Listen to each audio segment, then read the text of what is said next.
Time for a core set draft. We opened up Mutilate, which is a very nice control card, and the symmetry is quite easy to abuse. There's also Sarah Angel, always a staple, Cower and Fear, and the Blue Ring, which gives hexproof. So these are the uncommon rare options. There's also the Fury, which I don't think is a high pick. Murder is, though.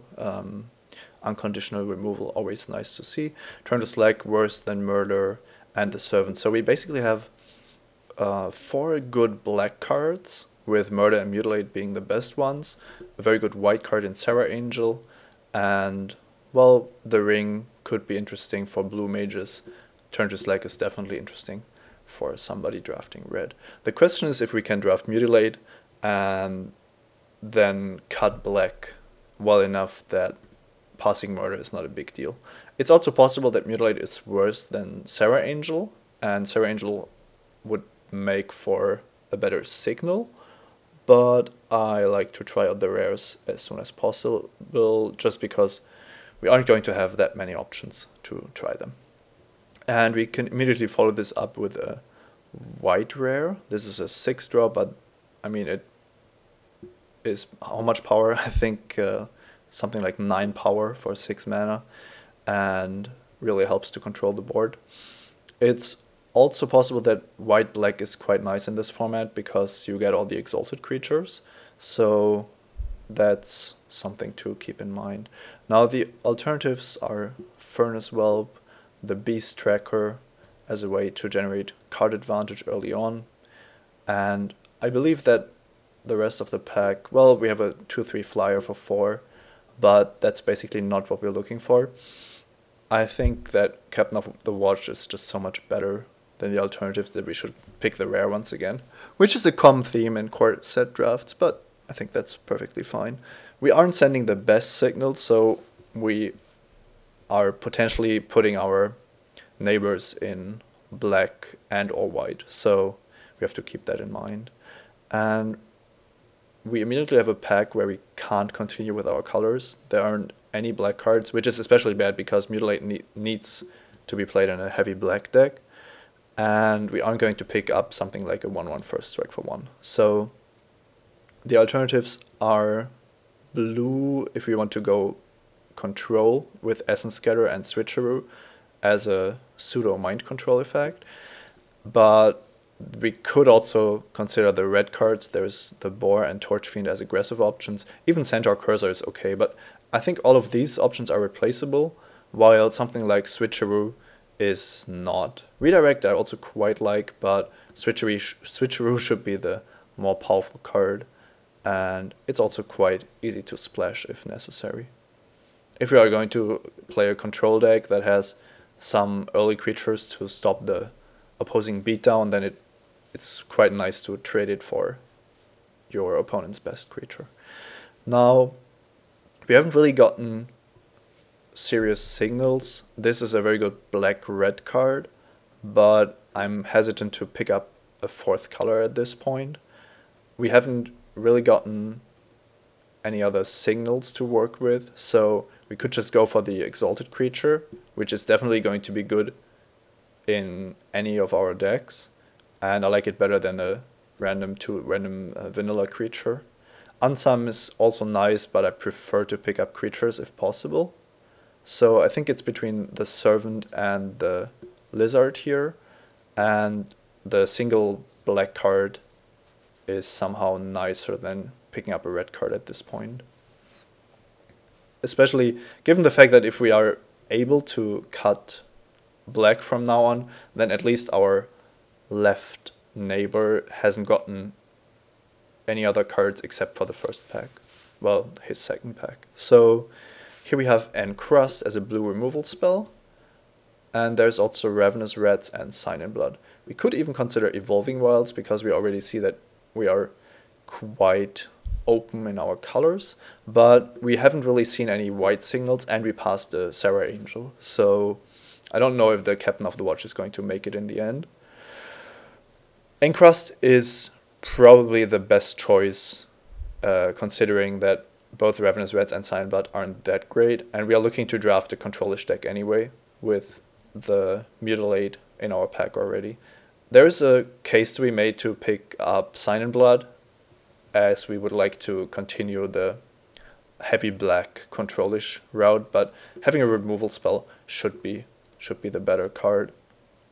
Now the Tomb is also a controlish card, but it's so slow that it only really helps in the control mirrors, and I wouldn't even main deck this most of the time. Battleflight Eagle is quite nice in an aggressive deck.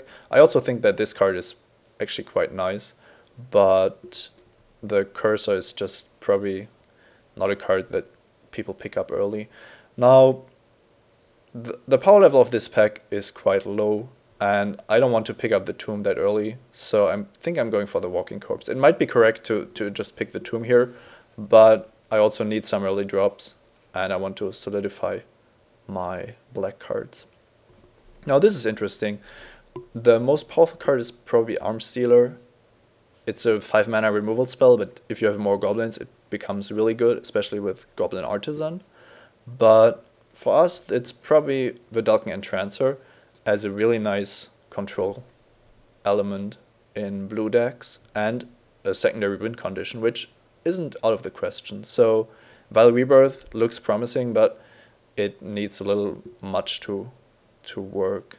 And of course, Tricks of the Trade is a perfect aggressive card, but not something we want to put on our small creatures here, on our defensive creatures.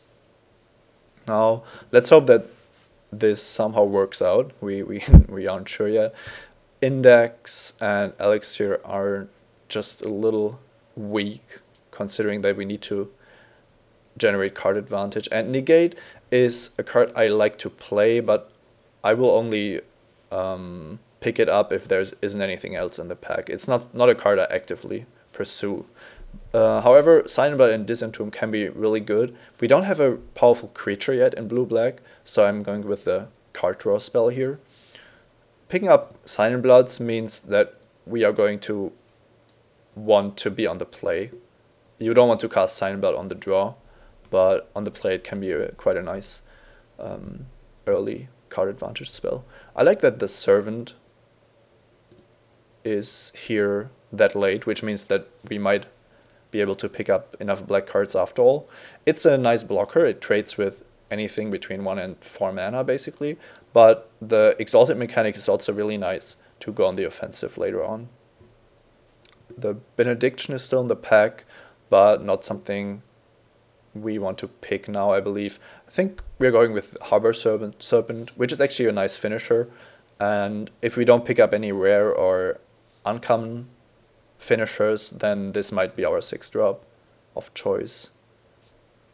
All of these cards aren't that interesting. We wouldn't play any of them, but Torchfiend is the most aggressive card and therefore most dangerous to us.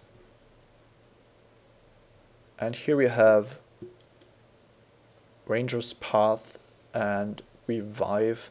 Don't think that Revive is a big deal, so I'm going to take the red card. And all of these cards don't really matter, so we can start hiding some of them. Now Index isn't going to make it, and hopefully we won't have to dip into red. Now I'm not going to hide this, even though it's very unlikely that we are going to play it. It's possible that if we get past a lot of white cards, that we can still ditch these blue cards, maybe splash the Switcheroo. We opened Battle of Wits, sadly not a good limited card, although you could try to put quite a lot of lands in your deck. I wouldn't advise it though.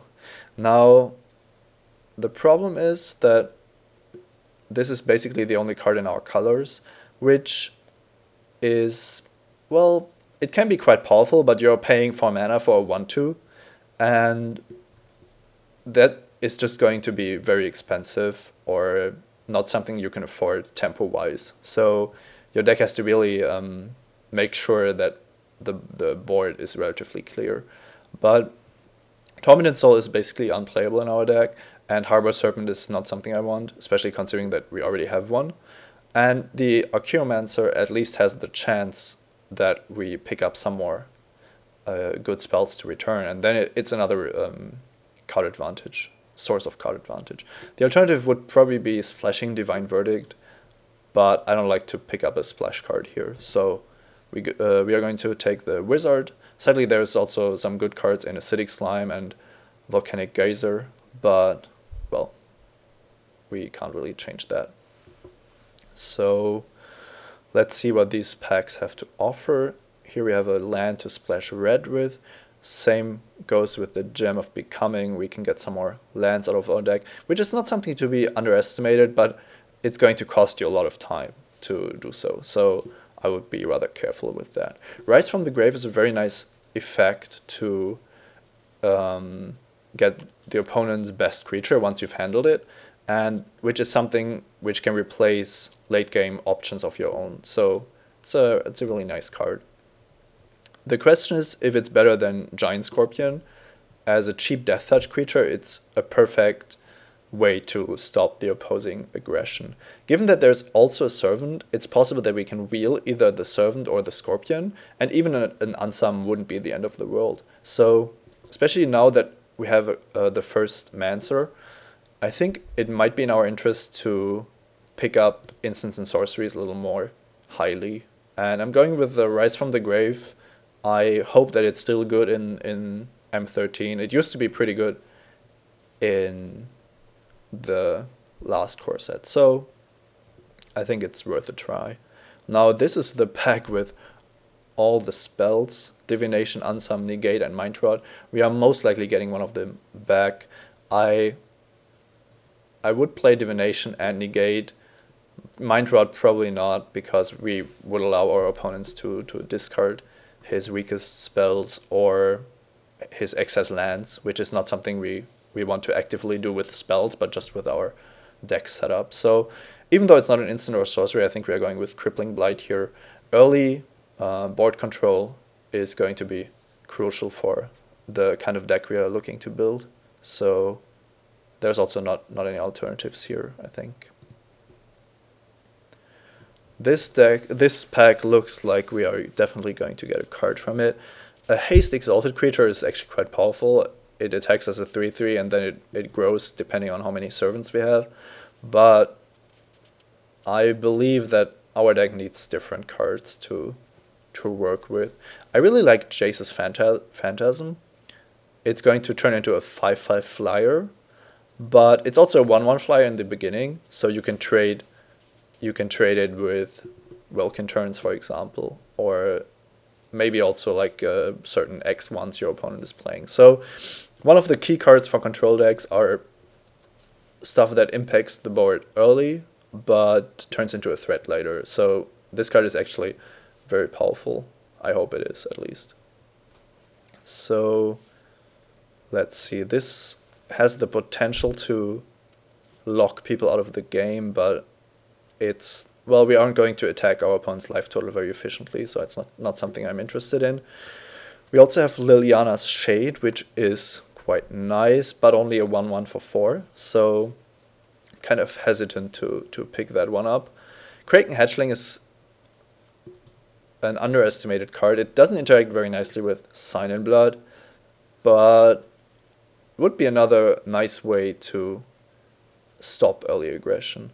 I haven't played with the Shade before, so I can't really say if it's going to be very good, but I don't like these pump effects in defensive decks, so I'm taking the Kraken instead. I don't know if that's right, but it sounds okay. These rings are really something we have to be careful about, just because the creatures grow out of bounds, and we are going to need good ways to handle them, which we don't yet have. We definitely need 1 or 2 Doomblades to complement this deck. Here we once again have the option to pick up a Shade, but I think I like the Entrancer more. As I said, it's a secondary win condition, and we could even mill ourselves to make the Archaeomancer more powerful. This also targets any creature, so both of these effects get better when milling. There is another verdict, but I'm just going to go with Walking Corpse here. I don't want too many Kraken hatchlings, and the Walking Corpse should be able to trade with whatever our opponent throws at us. With the Servants, we also might just turn into a beatdown deck from time to time. Now, a second Silent Blood is going to hurt our life total quite a bit, but I think we have enough creatures to stop the bleeding early, so I think it's quite possible that this deck wants more Silent Bloods rather than less. So I'm going to pick up the second Harbor Serpent. I'm not sure if I'm going to play it, but I also don't want to see it against me because I'm playing blue myself, and then it's basically a 6 mana 5/5 unblockable. Here I like Gem of Becoming better than the Summit, even though it's unlikely we're going to play it. And all the spells wield. Now that's interesting because we already have 2 Silent Bloods, and adding a Divination is really the maximum number of card draw we are going to be able to play. But we can find something to replace the 5-drop slot, and a 4/3 is actually not that great anyway. I like Divination much better. Here we could pick up an Instant Zombie or Duress, and Duress should be a nice sideboard card if our opponent shows us one or multiple spells that we can't handle. For example, the Magma Quake or something similar.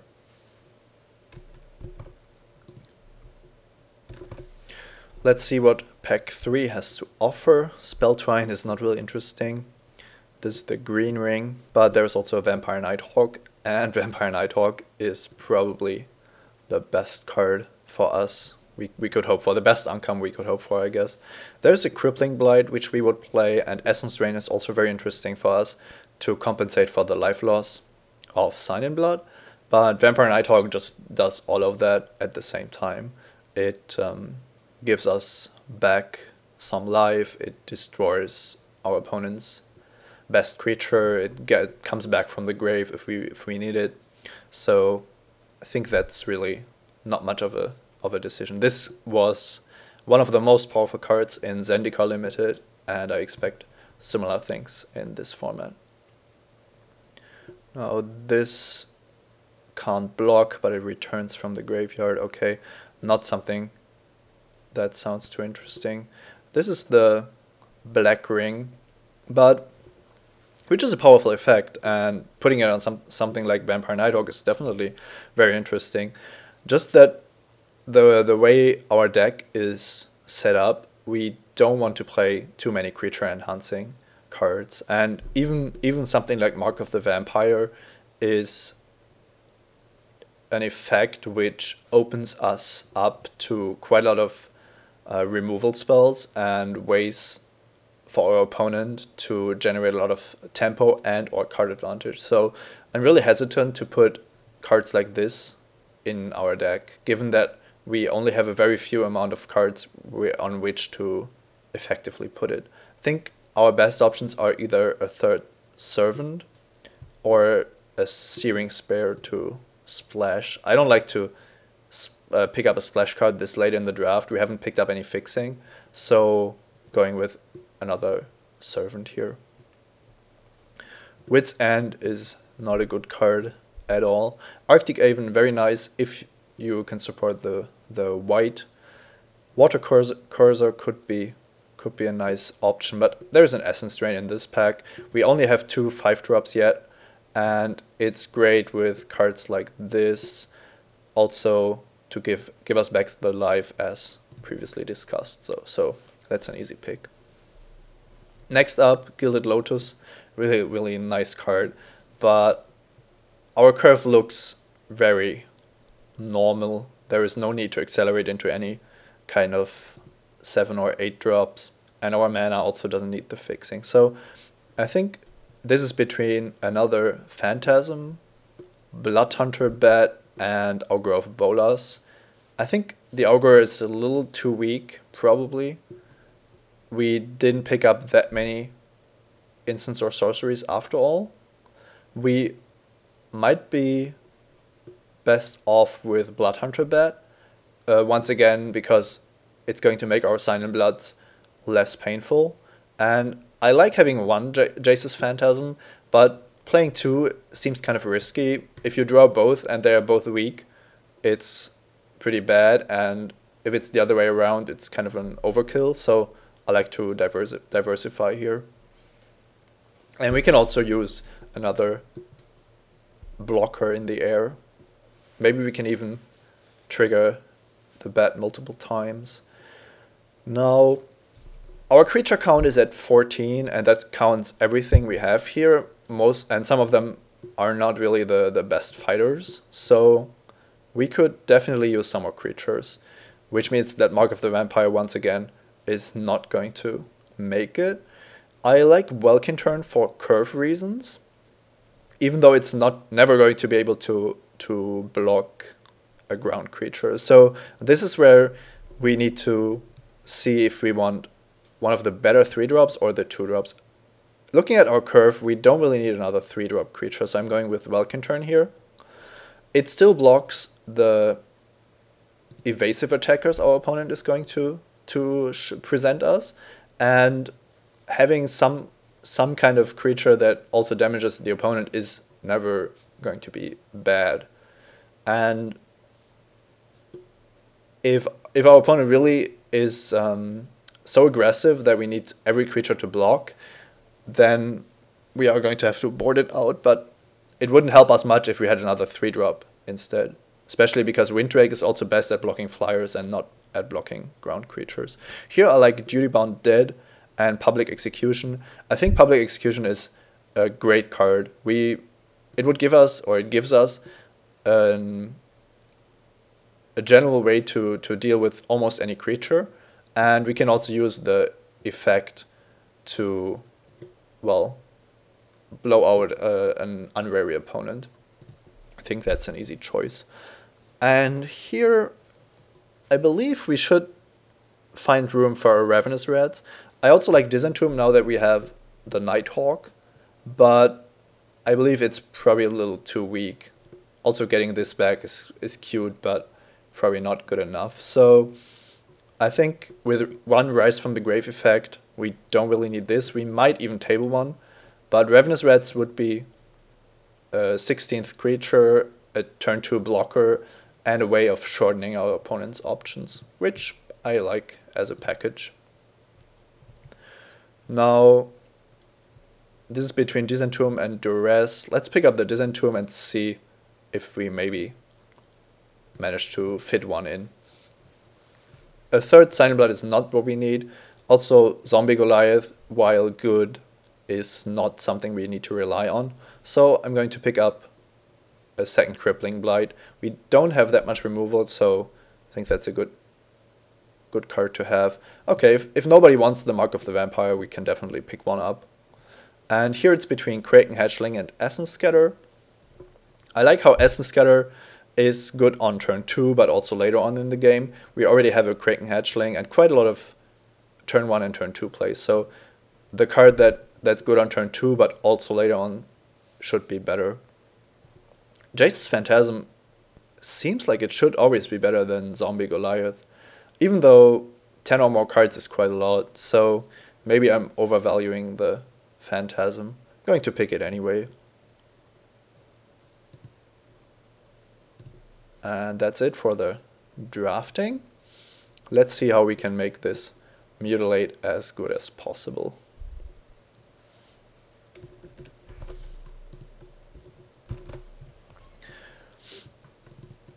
Let's see what happens when we add up the most promising cards. This is for conservation. Quite a lot of black cards, which is good because we want to play a lot of swamps. I'm not sure about the Phantasms, and it's possible that we need to cut some of the blue cards in the end, so there's also far too many cards, so let's see what we get here. Now, the blue 1-drops get a little worse because we have 2 Sign in Bloods and want to play quite a lot of swamps as well, so this is something to keep in mind. but not a big deal. This is core set, so the games aren't decided on turn 2 usually. Now, I really like this package of 5-drop spells, of 5-drop sorceries, and Public Execution should also make for a very good addition to our strategy. Now, this is 28 cards, but only 16 creatures. We are playing a controlling deck, so it's possible that we can reduce the creature count a little more, especially given that this card has a very low impact on the board. The question is if there's any of these spells which we can really afford to cut. We have the 2 Crippling Blights, an Encrust, Mutilate, and Essence Drain as our main removal spells. And then, Public Execution as well. So, and these are pretty well curved with 2 1-drops, a 3, 4, 5, and 6-drop. Switcheroo also acts as a pseudo removal spell, and Essence Scatter also. So all the other cards are either another threat, and the rest of the cards are card advantage effects. So to be fair, we almost want all of these cards.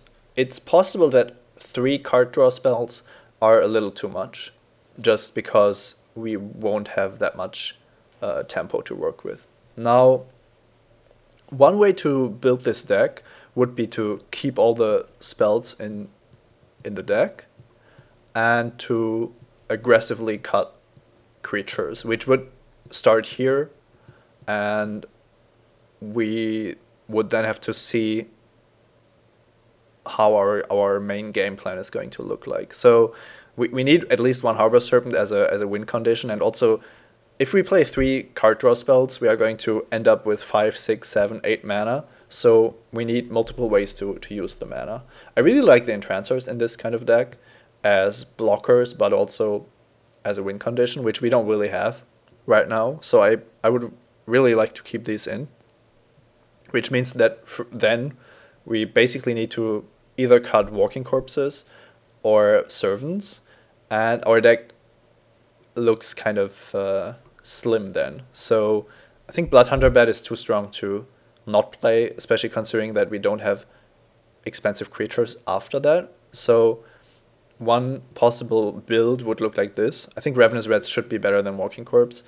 I expect that there are quite a lot of X1 creatures attacking, but of course if Exalted is a big deal, then Ravenous Rats might not live up to expectations. So this would be a 17 land build with only 11 creatures, which is low, but it might be possible that we can afford to do so. I mean, we do have the Mutilate, and we do have 2 Crippling Blights to buy some time. So the question is if this build gives us enough time to convert our card draw into game-winning effects. And I think it could.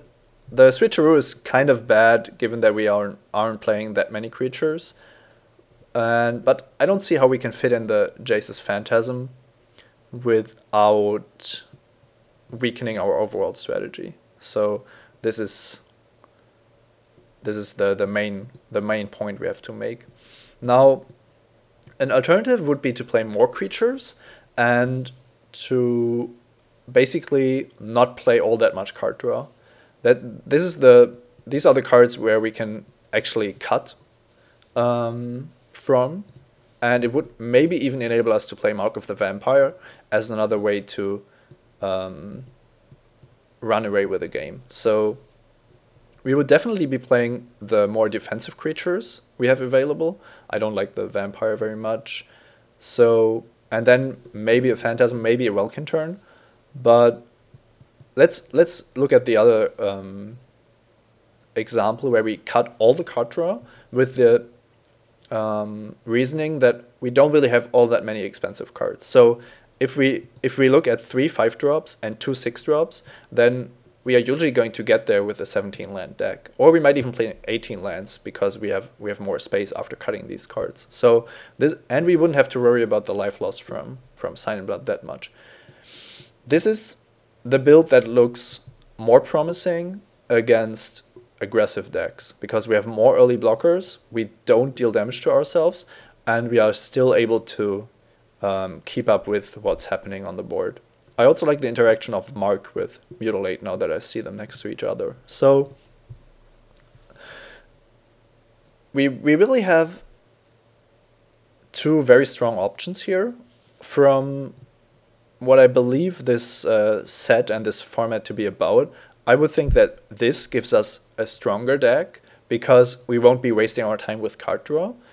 But depending on the matchup, we want some or even all of these in our deck. So if our opponent shows us quite a lot of late game stuff, then we definitely want to overload on card draw spells. But if our opponent has a fair amount of aggression and or exalted, then we don't want to spend life and time drawing into cards that then don't have that much of an effect on their own. Archaeomancer gets worse if we cut 3 sorceries, but to be fair, we want to get back the best cards and not the cheap card draw spells with it. So I'm not completely sure how to build this. I think you could go either way, and it really depends on what you expect your opponents to do. I think with this deck, we have all the options of going full out control, especially after boarding and with these guys. But we also have a realistic shot at attacking our opponents with a reasonable early game, and then still have all of these expensive cards to win later on. This is somewhat of a draw first deck, given that Essence Scatter is also better if you counter a 3-drop sometimes, and we have Mutilate. But if we don't play the... Well, if we play the card draw, then it's definitely a play first deck. If we don't play it, either way is fine, I suppose. This deck looks like it can easily support being on the draw or on the play. So I'm going to start with this, and we have quite a lot of options when boarding, depending on what our opponent is up to. So this is probably not the perfect build because we have so many good options, but I like it as a starting setup. So we are probably getting suggested a 10-7 split, yes. 10-7 is fine, even though we need double blue for Encrust for this guy, and this also takes our blue sources away. We don't have any cards that are dependent on having an insane amount of swarms, but Mutilate gets better the more swarms you have. Harbor Serpent gets better the more islands we have, but it's fine as a defender. So I agree that this is between 10-7 and 9-8, and well, I like to be able to activate my entrancers, but Mutilate really needs some swarms to work with, so I think a 10-7 is a good suggestion. So let's see how it goes.